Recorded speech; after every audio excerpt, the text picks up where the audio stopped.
Hello, welcome back to my channel.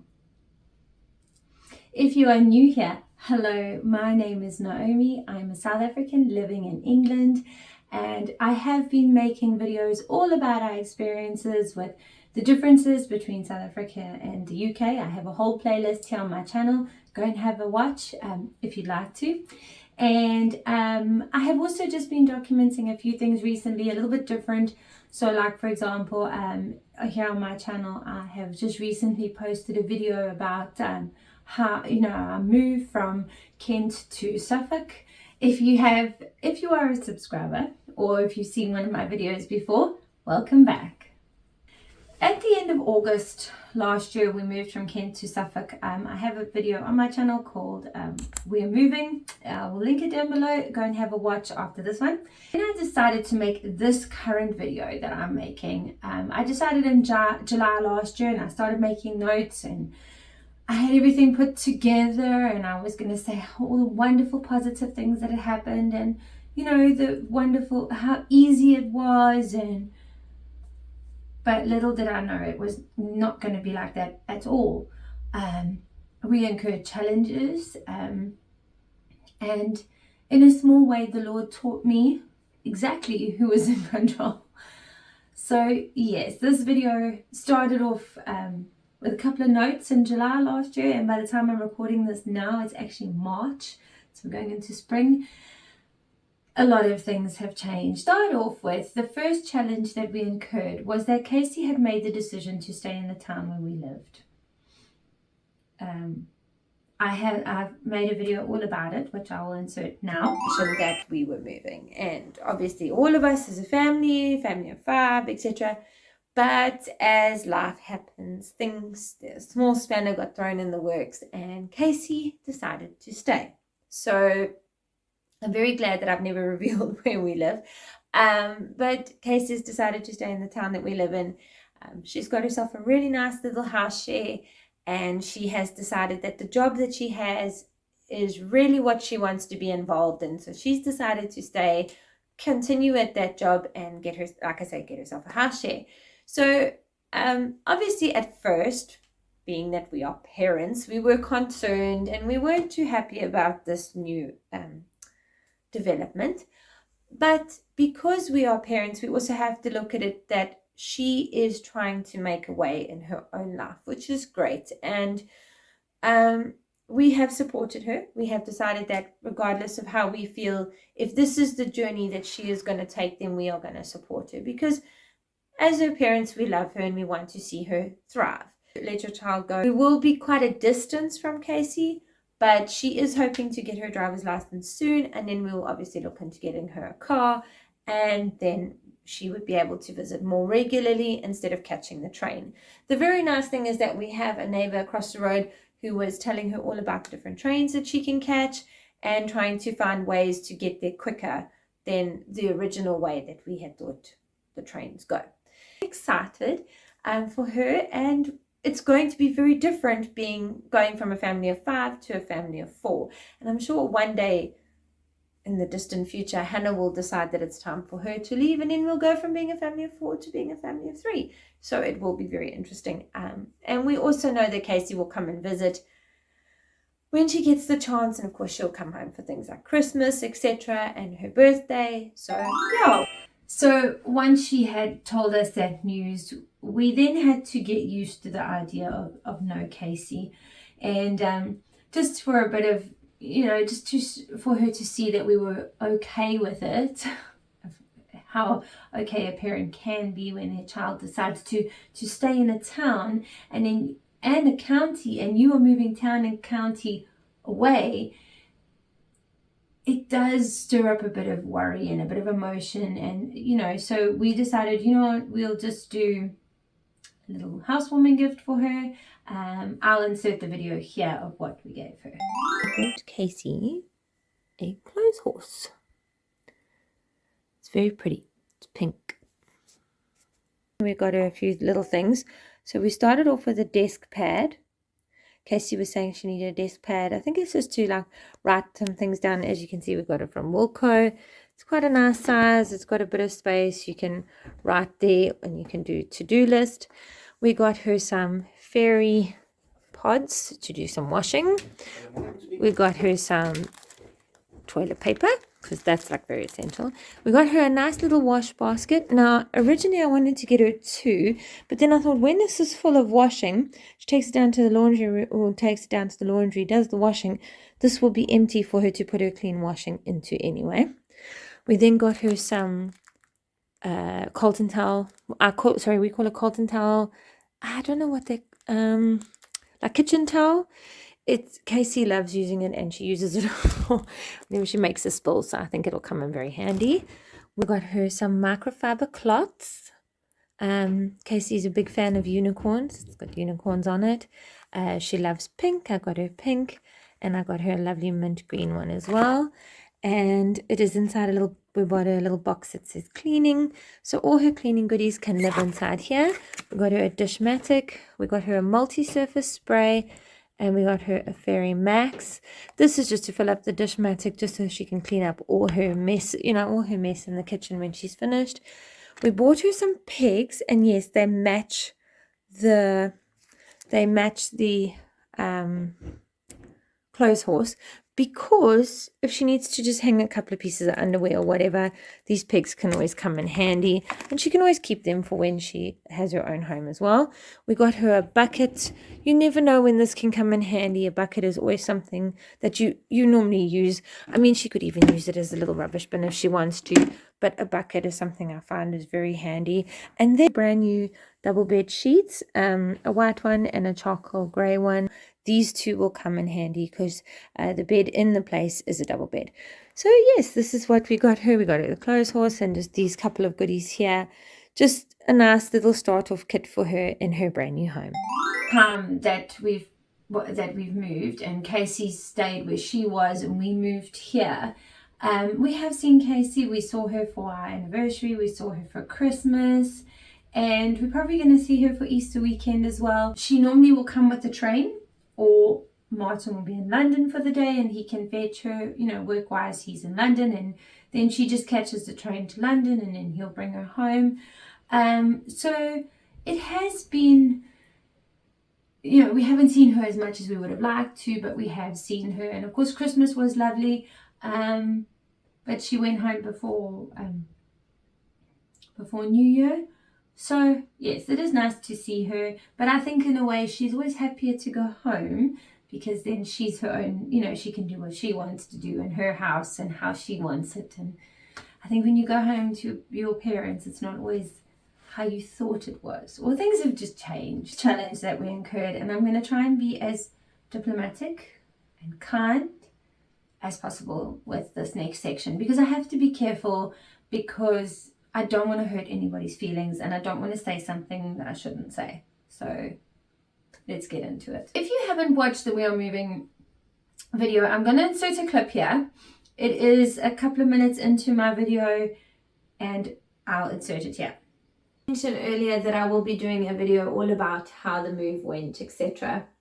This part here, finding a house, just remember this section of the video.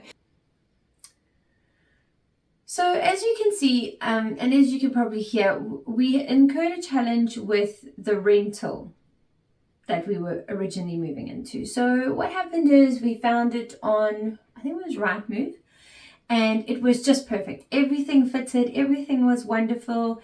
We now no longer had to look for a bigger room for Casey and Hannah, because like I say, Casey was staying, Hannah was coming with us, Leah obviously was coming with us. So we didn't need as big of a house as we would normally. So we looked more sort of towards 3 bedrooms, etc.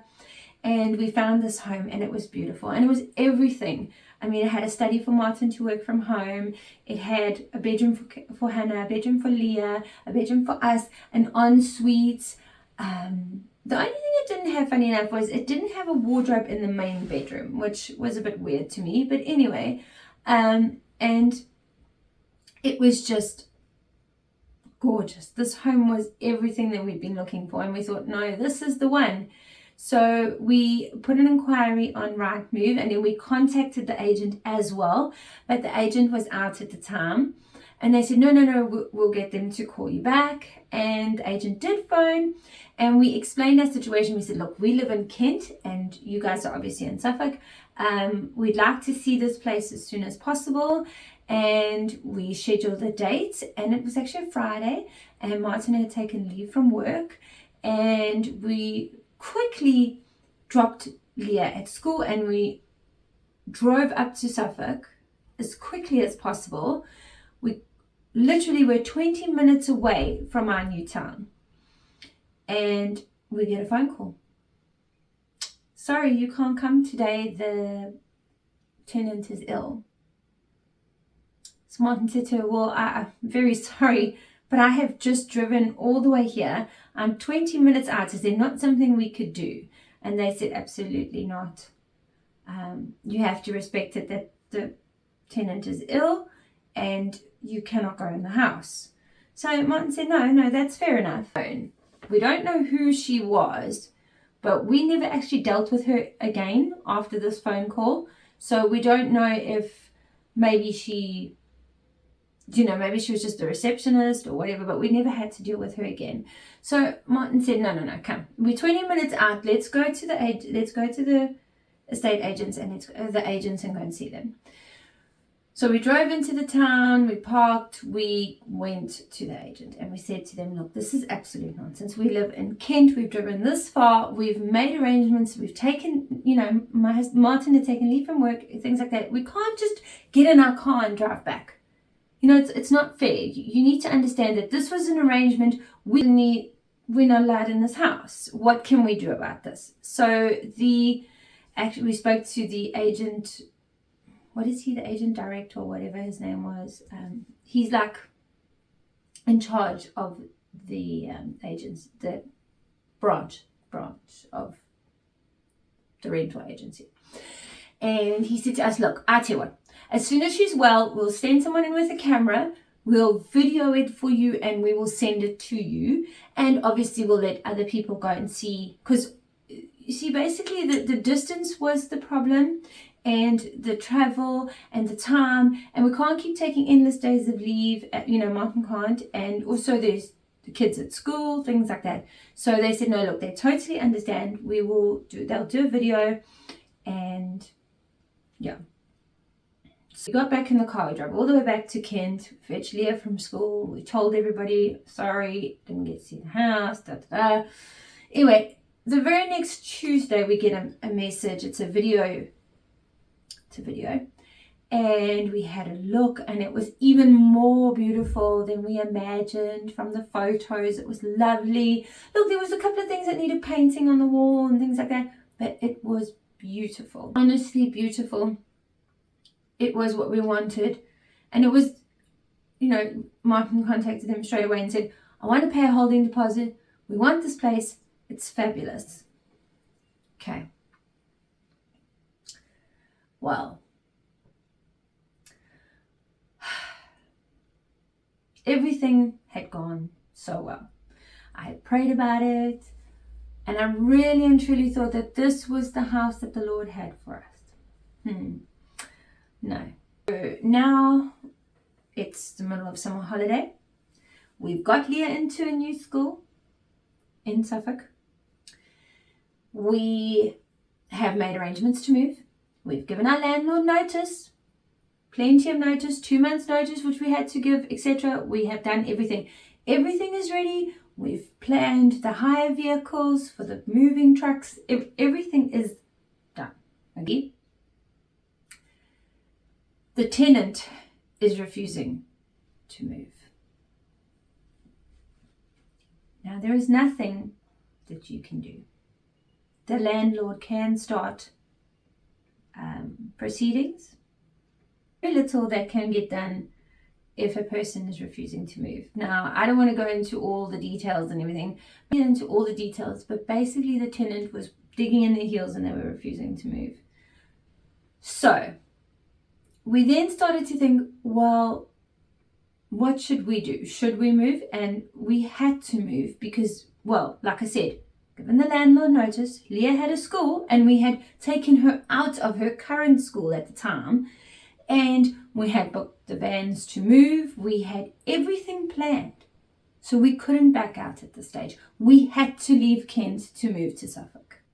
You see, because basically the letting agent said, oh, why don't you wait a bit? And we said, but we can't. This is what's going on. And yeah, so we couldn't stay. And this is exactly the moment when I looked at my life and I went, no, I can't do all of this. I'm not capable of doing all of this on my own. I don't want to do all of this on my own. And I said to Martin, we need to start praying. And I did. I did a lot of praying. I prayed for the current tenant. I prayed for us. I prayed for an answer. I prayed for if we needed a new home or if we were still going to go to that home. And I just was doing a lot of praying. Emotional time. I was doing a lot of crying, a lot of praying, a lot of crying, a lot of worrying. And we should never worry. If we are a Christian, we shouldn't worry. And it's always easier said than done because you do worry. It's a natural human emotion to worry. Sorry, it's a natural human reaction to worry because you don't know. It is unknown. But this is where we're supposed to trust in the Lord and know that He will always take us and guide us where we're supposed to be. So obviously, this home wasn't going to be the right one for us, but we were going to learn that. So we found a temporary accommodation and we spoke to the agency. We said, right, this is the story. We're moving into temporary accommodation because Leah has to start school and because of this and that and the next thing. So we will, and we've given our landlord notice, so we will come to Suffolk and then it will also make it easier. And the letting agent agreed. We had moved into our temporary accommodation. We'd probably been there about 2 or 3 days. And I said to Martin, I think we need to phone the letting agent. Let's ask them what their honest opinion is. I don't think that they need to be honest with us. And they said to us, look, in all honesty, waiting for things like this, you can wait for months. But we do have other houses. And we obviously told the letting agent where Leah was at school and what areas would be closer to her school, for example. So the letting agent took all of that into consideration and they found us a wonderful home, which is the home we moved into eventually. Our letting agent phones and says, I've got a nice house for you to come and have a look at. So we're like, oh, fantastic. What day of the week and the time? And Leah's going to be at school during that time, but it's okay. Martin and I are going to go. We're going to go and have a look. We walk in and look, it's nothing like the other one. They're actually very different houses, but I felt happy here. This is a big house. We have 4 bedrooms and it is bigger. And even the letting agent said to us, he said, this is bigger than your original one. This one is bigger, it's nicer, it's got a bigger yard, it's, what do you think? And I looked at mine and I said, this is the one. This is it. This is where we're supposed to be. And we had to be patient because there were other people. As we were leaving, there were more people coming to view this house. So it was a bit scary.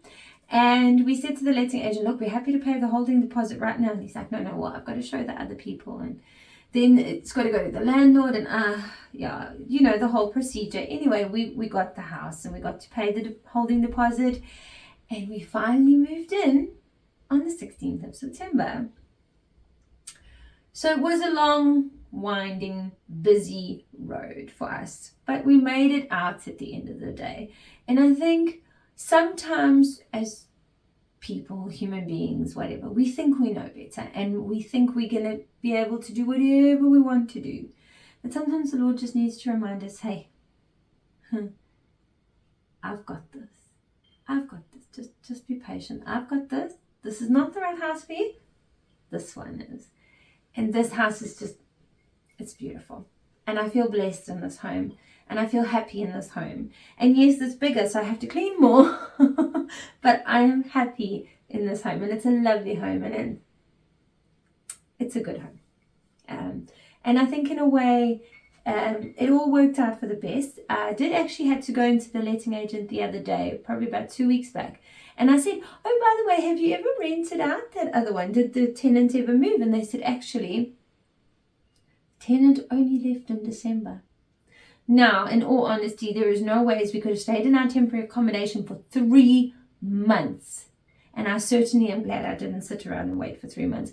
I'm very grateful that this house that we're in came along, and it was the one for us. So sometimes God just needs to show us that, well, I've got something else for you. And this house is actually closer to Leah's school than the previous one. So it all worked out much better. But I just want to share a Bible verse with Proverbs 3, 5 to 6. Now, this is quite a well-known Bible verse, but it's Proverbs 3, 5 to 6. Trust in the Lord with all your heart and lean not on your own understanding. In all your ways acknowledge him, and he shall direct your path. This has given me a lot of encouragement. Because we are supposed to surrender our plans to the Lord, and then he will take them. And that is what we did. When we decided to move from Kent to Suffolk, I said to the Lord, Lord, if this is the right thing, please let things work out. And everything worked out, except for the house. But there was another house, and it was empty, and we were able to move in. So that's what the difference was between that situation. Is I should have maybe surrendered more, given more to the Lord, trusted him more with my path. And when we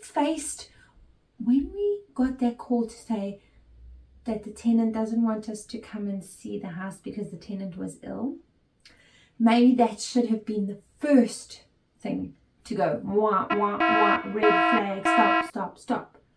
We didn't listen. So maybe that was our red flag and we just didn't listen. And so the Lord had to teach us that I'm putting very clear signs here and you people are not listening. So now you have to battle. So yes, this Bible verse helped me a lot during that time because it was so difficult to trust. We didn't have a home. We were basically homeless for like 2 weeks. But at the end of the day, we got our home, we were happy. A wonderful home, and the Lord of course provided for us, which he promises he will always provide. So at the end of the day, everything worked out for the best. The Lord placed us in the best home for us, and he is looking after Casey where she is, and she's settled and she's happy, and the Lord's looking after her and there in the town where she is. And again, I need to just say that the season of waiting, it does go on a bit, doesn't it? And I'm in a season of waiting now, but I'll get into that in a video I'm going to be doing in a few weeks' time. But the season of waiting isn't fun. For me personally, I don't like to wait. I'm a very impatient person. I think that's why the Lord does it more he does it to me, because he's teaching me patience. But I think it's not natural to want to wait. We like to do things and we like to get on with things. But the season of waiting will always eventually end. And as the Lord closes one door, he opens another. So we have to always trust in the Lord, like it says. Trust in the Lord with all your heart and lean not on your own understanding. One thing, I'm always very grateful if the Lord closes a door for a reason I don't understand. If I pray for the Lord's will and then he shuts the door, there must be a reason why. So I am grateful for closed doors, and I am grateful that I can trust in the Lord for those things. And I never understand at the time, but once it's all gone and happened, I do understand, yes. Trust in the Lord. You can't go wrong if you're trusting in the Lord. Enjoyed this video, and if you're going through a season of waiting or something's cropped up in your life that it didn't, it's not making sense right now, just remember that it might. And it wasn't fun. These 2 challenges were not fun. But at the end of the day, we came out, we're better, we're here, we're on the other end, and it's great. And it all worked out for the better. So, yeah. Thank you so much for watching this video. I know it's been a bit of a long one, but thank you for watching. Thank you for listening. I hope that I've helped you in some way. And I hope that if this video can help anybody else, please go ahead and share. And thank you for watching. And I hope you have a great day. and I'll hopefully see you in my next one.